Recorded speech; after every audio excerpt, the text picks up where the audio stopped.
वांज गाय गाभण राहावी तसं त्या गावात नर्स आल्यावर लोकांना वाटलं. आपल्या पांढरवाडीला बाहेरगावची काळी उंदरी पाहुणीसुद्धा 2 दिवस राहू शकत नाही, तिथं या गावात चांगली देखणी बाई राहणार हे जेव्हा गावकरी मंडळीला कळलं तेव्हा ते बरेच दिवस लोकांना खरंच वाटलं नाही. ज्याच्या त्याच्या बोलण्यात दिवसातून एकदा तरी त्या नर्सबद्दल उल्लेख होत असे. ती जातीने कोण, कोणत्या गावाची, लग्नाची की बिनलग्नाची याबद्दलचे कुतूहल मात्र अजूनही कायम होते. मात्र एवढं खरं की पांढरवाडीला दवाखाना उघडल्यापासून गावातल्या वातावरणात फरक पडू लागला. बरीच माणसं, विशेषतः तरुण मंडळी जरा ठीकठाक राहू लागली. मलमलचे सदरे, तलम धोत्रे, कोसलाचे पटके यांचे प्रमाण वाढले होते. सनलाईट साबण आणि टिनोपालचा खप वाढला. गावातले चौकस बुद्धीचे व माणुसकीचे पुतळे भासू लागले. दवाखान्याकडे वर्दळ वाढली. दवाखान्यातील कर्मचाऱ्यांची मोठ्या आस्थेने विचारपूस होऊ लागली. अनेक जण त्यांच्या व्यवस्थेकडे जातीने लक्ष घालीत होते आणि त्या अनेकांपैकी शिलारचा शंकर हा एक होता. पण जेव्हा जेव्हा तो भेटे तेव्हा तेव्हा त्याची एकच तक्रार असे, ती म्हणजे गुरवाचा तुका, पावड्याचा सखा, उत्तमा हे सगळे दवाखान्यातल्या माणसासमोर पुढे पुढे करतात. दवाखान्यातला माणूस हा माणूस नसून ती एक बाई आहे हे कोणाला न सांगताही कळत होते. एकदा थोरल्या आळीत पावड्याचा सखा भेटला.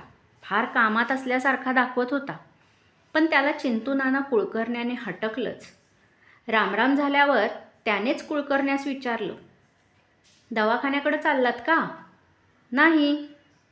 मपल्यापासून लपवून ठेवू नका, म्या उडत्या पाखराचं पंख मोजणारा माणूस आहे, सखा खुशीत येऊन म्हणाला.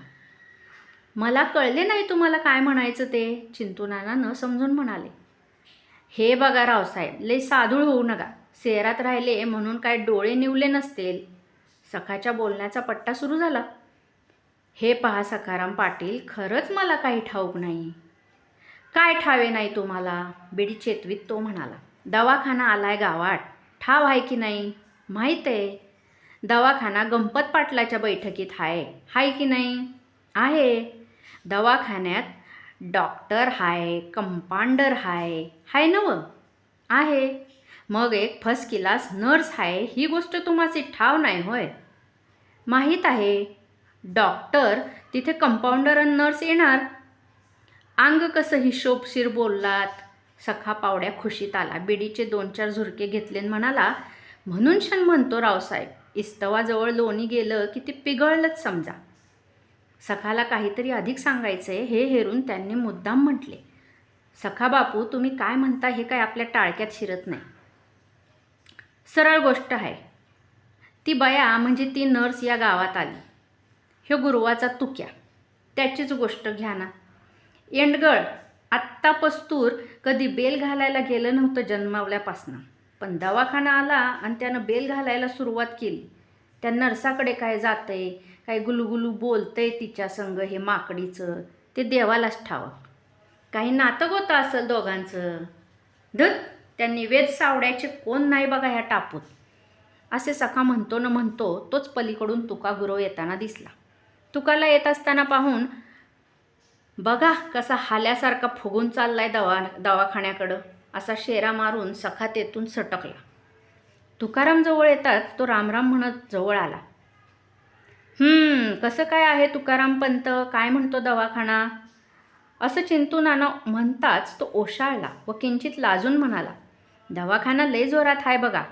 आता विचार करा, समजा एखाद्या गोष्टीची आपल्याला वाण आहे आणि ती गोष्ट घावली तर कामून आपलं काम चांगलं होणार नाही. म्हणजे आता हे बघा, दवाखाना आला, वाण होती की नाही त्याची? हो. आता दवाखाना आलाय, झाली की नाही चांगली गोष्ट? काही लागलं, दुखलं, खुपलं, कापलं, बिपलं तर जवाची तवा बेमारीची इलाज करायसाठी दवाखाना आहे ना. खरं आहे गड्या तुझं म्हणणं. डॉक्टर बी बरा आहे, पण थोडासा फिनफिने आहे. माणसं आलं की हिडीस फिडीस करतोया, पण ती नर्स आहे ना, सांभाळून नेती बिचारी ती.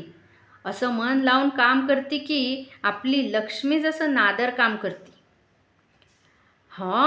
तुकारामबाची नजर गेली वाटतं त्या नैवेद्यावर. लटका राग आणून तुका तोंडाचा चंबू करून म्हणाला. बरं का, कोणाला सांगू नका, मग म्हातारं लई किरकिर करते म्हणते, नर्स गावात आल्यापासून मी बिघडलो म्हणे. आमचं बुड्डं लई चित्र आहे. मी नर्सासंग बोलतू ती म्हाताऱ्याला खपना म्हणून म्ह्यावर जळते. म्हणतं 2 जवान पोरापोरीनं बोलू नये. शाळेला ह्यांनी आपल्या जवानीत काय काय गमजा केल्या ते गेलं कुठं, आणि कोरडा उपदेश करते मला.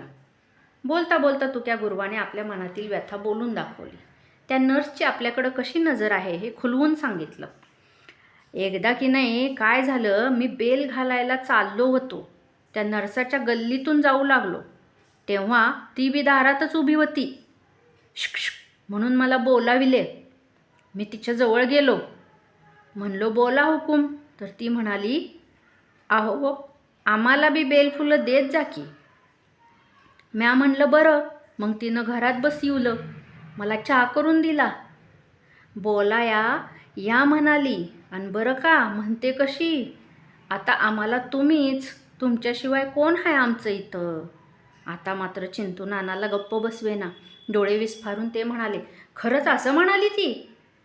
होय मग. मी म्हणलं, तू का अडखळला? काय म्हणालास सांग? नाना म्हणाले, कोणाला सांगू नका, तुम्हाला मपली शपथ आहे. शपथ मी नाही सांगत कोणाला. मग तू का आवंढा गिळून म्हणाला, मी म्हणालो, काय लागलं सवरलं तर मला अर्ध्या रातला उठवलं तरी मी येईल. तू क्या असं म्हणालास? नानांनी अचंब्यानं विचारलं. मग मरद इस्कू बोलते बेटा. तुका टिचभर छाती 2 वीत फुगवीत म्हणाला, आणि तो थोड्या वेळानं निघून गेला. नाना त्याच्या पाठमोऱ्या आकृतीकडे पाहत राहिला. हां म्हणता 2 महिन्यांचा काळ लोटून गेला. दवाखान्याच्या विविध वार्ता कर्णोपकर्णी पसरत होत्या. दवाखाना, नर्स, पेशंट, त्यांच्या विषयाच्या कंड्या पिकत होत्या. जवान मंडळींना हटकून जखमा होऊ लागल्या. म्हाताऱ्याचा खोकला बळावत होता. दवाखान्यात इलाजासाठी गर्दी होऊ लागली. तुका गुरवाचे नर्सच्या घरी जाणे येणे वाढले. तो भाजीपाला आणून देतो, भांडी घासतो, कधीकधी स्वयंपाक देखील करतो. रात्री 10-12 वाजेपर्यंत गप्पा देखील मारीत बसतो. अशी माहिती सगळ्या गावात पसरली, आणि ही बातमी शक्यतो पसरविण्यास शिलारचा शंकर व पावड्याचा सखाराम बापू तत्पर होते. तुका गुरव, शिलाराचा शंकर व सखा बापू या त्रिकुटाचे आपापसात चांगलीच गरमागरम चर्चा होते. कधीकधी ते हमरीतुमरीवर येतात, अशीही वार्ता होती. अर्थात या सर्व गोष्टींच्या मागे गावातील नर्स कारणीभूत होती असं सगळे म्हणत होते. पण एकदा ते तिघेही एकत्र मिळून चिंटू नानाकडे गेले. चिंटू नाना या तिघांना पाहून आश्चर्य वाटलं. तंबाखूची गुळणी तोंडात कायम ठेवून या या असं म्हणत त्यांनी त्रिकुटाचं स्वागत केलं व पचकन थुंकी बैठकीबाहेर टाकली. तोंडातली गुळणी बाहेर पडल्यामुळे चिंटू नानाला आता बोलता येत होते. काय मंडळी, सकाळच्या प्रहरीचं येणं केलं? बैठकीतील तक्क्याला रेलून बसलेले तिघे एकमेकांकडे पाहत होते. बोलण्यासाठी कोणी धजत नव्हते. नानांनी हेरलं की हे तिघे काहीतरी ठरवून आले पण बोलत नाही. म्हणून त्यांनी सखाराम बापूला उद्देशून म्हटले, काय सखा बापू, पान सुपारी घ्या ना. आत्तापर्यंत गप्प बसलेले सखा बापू पानाचा डबा आपल्या पुढे ओढत म्हणाले, चिंटू नाना आता तुम्हीच सांगा. काय झाले? चिंटू नाना म्हणाले. चिंटू नाना, जी गोष्ट पुरुषानं करू नये ती या तुका गुरवानं केली आहे. तुका गुरवाकडे दृष्टिक्षेप टाकीत सखा बापू म्हणाले व पुढे सांगू लागले, बायांची भांडी धुणं, स्वयंपाक करणं हे गोड दिसतं का? नाही, हे बरोबर नाही, चिंटू नाना म्हणाले. मी तर तेच म्हणतो. आपल्या म्हणण्याला पुष्टी मिळाली हे पाहून सखा बापूला जोर आला. तुकोबा पाटील, माझं नसल पटत तर चिंटू नानाचं तरी ऐका. तुम्ही बी ऐका ना. घरच्या लक्ष्मीला चोळी आणून द्यायचं म्हणलं तर नानी या देती, आणि त्या बाईला साडी द्यायची गोष्टी बोललात, हे बरोबर आहे का? आणि हे शिलार दादा हर रोज अर्धा शेरचा दुधाचा रतीब फुकट घातलेत, हे बी बरोबर आहे का? सांगा चिंटू नाना, तुम्हीच सांगा. तुका गुरव चवताळून म्हणत होता. त्याला थोपवून चिंटू नाना म्हणाले, उगं तुम्ही कोळसा उगाळत बसू नका. एकमेकांच्या उकाळ्या पाकाळ्या काढून काय मिळणार? अंग कसं नक्षीवानी बोलला चिंटू नाना, शिलाराचा शंकर म्हणाला. पण आता याच्यावर तोडगा काढा काहीतरी, दोघापैकी एकानं सुचवलं. म्हणून शांत तुमच्याकडं आलोत, शिलार दादा म्हणाला. मग मात्र चिंतू नाना विचारात पडले. थोडा वेळ विचार करून त्यांनी म्हटले, पण तुमच्या तिघांपैकी कुणाचं मन तिच्यावर जडलंय? तिघेही गप्प बसले. बरं, तुमच्या तिघांपैकी कुणावर मन आहे असं तुम्हाला वाटतं? तरीही ते तिघे गप्पच होते. म्हणजे याचा अर्थ तुमचं मनच तुम्हाला खात्री देत नाही. तुम्ही मनातले मनात तिच्याबद्दल मग अंडे रचताय. खरं ना हे सगळं? एकदम तिघांच्या माना होकारार्थी हल्ल्या. मग असं करा, थोडंसं खाकरून चिंतू नाना म्हणाले, तिच्यासाठी तुम्ही दागिने करा सोन्याचे. प्रत्येकानं एक हार बांगड्या करा. एके दिवशी तुम्ही ते दागिने घ्या, घरी जा. ज्याचे ती दागिने अंगावर घालीन मग त्याच्याशिवाय कोणी तिच्या वाट्याला जायचं नाही. ही आयडिया बेस्ट आहे. शेलारदादाने आनंद व्यक्त केला. पण नाना, ते आपलेच दागदागिने कशावरून ओळखावे? तुक्या गुरुवानं आपली शंका बोलून दाखवली. वेडा रे वेडा तू. प्रत्येकाने आपापल्या दागिन्याची घडण वेगळी ठेवायची. चिंतू नानांनी खुलासा केला. तिघांनी पुन्हा आपल्या होकारार्थी माना हलविल्या. मग पटलं माझं म्हणणं? चिंतूने विचारलं तेव्हा सखा पावड्या म्हणाला, नाना, तुम्ही लय छान तोडगा काढला. तुमच्या साक्षीने हे समज झाले. मात्र ज्याचे दागिने घातले त्योच पठ्ठ्या. दुसऱ्यांनी दखल देऊ नये. हे मंजूर ना गड्यांनो? एकदम कबूल. तुका व शेलारदादा एकदम म्हणाला. मग चला आज तालुक्याला समक्षच दागिने करू, पाड्याचा सखा म्हणाला. तसे सारे उठले. चिंतू नानाचा निरोप घेऊन निघाले. संध्याकाळी चिंतू नानांनी अधिक चौकशी केली तेव्हा ते तिघे तालुक्याच्या गावाला गेल्याचे कळले. मग चिंतू नानांनी सुटकेचा निश्वास टाकला. वाटेत दामू न्हावी भेटला. त्याच्याशी थोडा वेळ बोलले आणि उद्या सकाळी तांबडं फुटायच्या आत आपल्या घरी येण्यास बजावले. 2 दिवसानंतर पुन्हा ते त्रिकूट चिंतू नानांच्या घरी आले. या म्हणत चिंतू नानांनी स्वागत केले. हे पाहून तिघांनी आपापल्या खिशातून लाल पातळ कागदाच्या पुड्या काढल्या व चिंतू नानासमोर ठेवल्या. सखा म्हणाला, नाना, हे बघा दागिने. सांगा आता कसं करावं? थोडे डोके खाजविले व विचार करून म्हणाले, असं करा, आज रात्री जा तिच्या घरी. समदे एखाट्या? शेलारदादाने सवाल केला. एकदम सगळे कशाला? एवढा उतावीळपणा काय कामाचा? चिंतू नाना चिडून म्हणाले. मग तुम्ही म्हणाला तसं करतोय. असं करा, आज रात्री 8 वाजता एक जण जा. 1 तासानंतर दुसरा व त्याच्या 1 तासानंतर तिसरा असे जा. मग पाहूत पुढे उद्या दुपारी पारूक झाल्यावर या. दागिनेच्या उघडलेल्या पुड्या तिघांनी पुन्हा बांधल्या व व्यवस्थित खिशात ठेवून दिल्या व चिंतू नानाचा निरोप घेऊन निघाले. ते तिघे जातात चिंतू नानाची तारांबळ उडाली. आतापर्यंत सांगितले व्यवस्थित झाले होते, परंतु पुढचा प्रश्न फार बिकट आहे हे त्यांनी ओळखले. लगबगीने त्यांनी आपल्या गड्याला तातडीने बोलावून घेतले व त्या नर्सकडे निरोप पाठविला व तिला घरी बोलावून घेतले. वयस्कर व गावातील प्रतिष्ठित अशा चिंतू नानांनी बोलविल्याचा निरोप येताच तिने आडेवेडे घेतले नाही. थोड्या वेळाने ती चिंतू नानांच्या घरी गेली. तिला चिंतू नानाच्या घरी जाताना त्या त्रिकुटाने पाहिले. आज ते सारे खुश झाले व चिंतू नानाच्या घरापासून थोड्या अंतरावर तिची वाट पाहत उभे राहिले. 1-1.5 तासानंतर ती नर्स चिंतू नानाच्या घराबाहेर पडली. ती हसत ते त्रिकूट लिंबाच्या झाडाखाली तिची वाट पाहत उभे होते. ती जवळ येताच तिघांपैकी एक जण खाकरला. तेव्हा तिघाकडे तिने पाहिले व खुदखण हसली. हे बघून तर तुक्याने सखाला कडकडून मिठी मारली. नर्सने ते बघितले व तोंडाला पदर लावून हसत पुढे निघाले. एव्हाना शेलारदादा बराच धीट झाला. त्याने पुढे येऊन तिला म्हटले, बाईसाब, जरा काम होतं तुमच्याकडं. अय्या, माझ्याकडे? हेल काढत ती नर्स म्हणाली. सांगा ना हो. मध्येच तोंड खुपसून सखा म्हणाला, त्याचं म्हणजे असंच बघा, इथं रस्त्यावर सांगणं बरं नाही. जरा वाईच निवांत. चिंतू नानांनी सांगितले मला सारे. तेच काम असेल तर या ना त्यांनी सांगितल्याप्रमाणे. माझी ना नाही बरं, लाडीक स्वरात नर्स म्हणाली व तेथून निघून गेली. स्वर्ग 2 बोटं उरावा एवढा तिघांना आनंद झाला. दिवस सरकत होता तसा त्यांचा आनंद वाढत होता. शेवटी रात्रीचे 8 वाजले. आधी तुका गुरव जाऊन आला.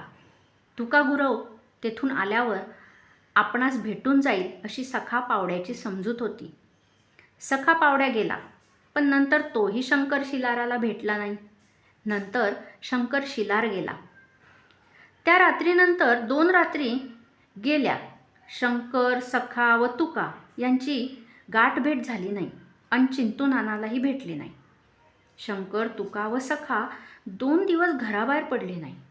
अखेर शेवटी सखा शिलाराने धाकट्या भावाहाती शंकर व तुकाला निरोप पाठवला की आज रात्री सामसूम झाल्यावर नदीकाठी जमायचं. निरोपाप्रमाणे तिघेही रात्र पडताच घराबाहेर पडले. गावाच्या बाहेर तिघेजण एकमेकांना भेटत होते. तिघांनाही नीट चालता येत नव्हतं. लंगडत कण्हत तिघे एकत्र आले. एकमेकांना निवांत जागी निहाळले. तिघेही चाट पडले, कारण तिघांचेही मुंडन झालेले, भुवया काढलेल्या आढळून आल्या. सखा कण्हत हळूच म्हणाला, तुक्या, अरे असं झोडपलं होतं तुला तर मला का म्हणून भेटला नाहीस? मग दागिने गेले नसते, टप्पू बी भेटला नसते. तो बोलताच शिलाराचा शंकर चिडून म्हणाला, तेला नाही अक्कल, पण तुम्ही तरी मला काय खबर बाद द्यायची?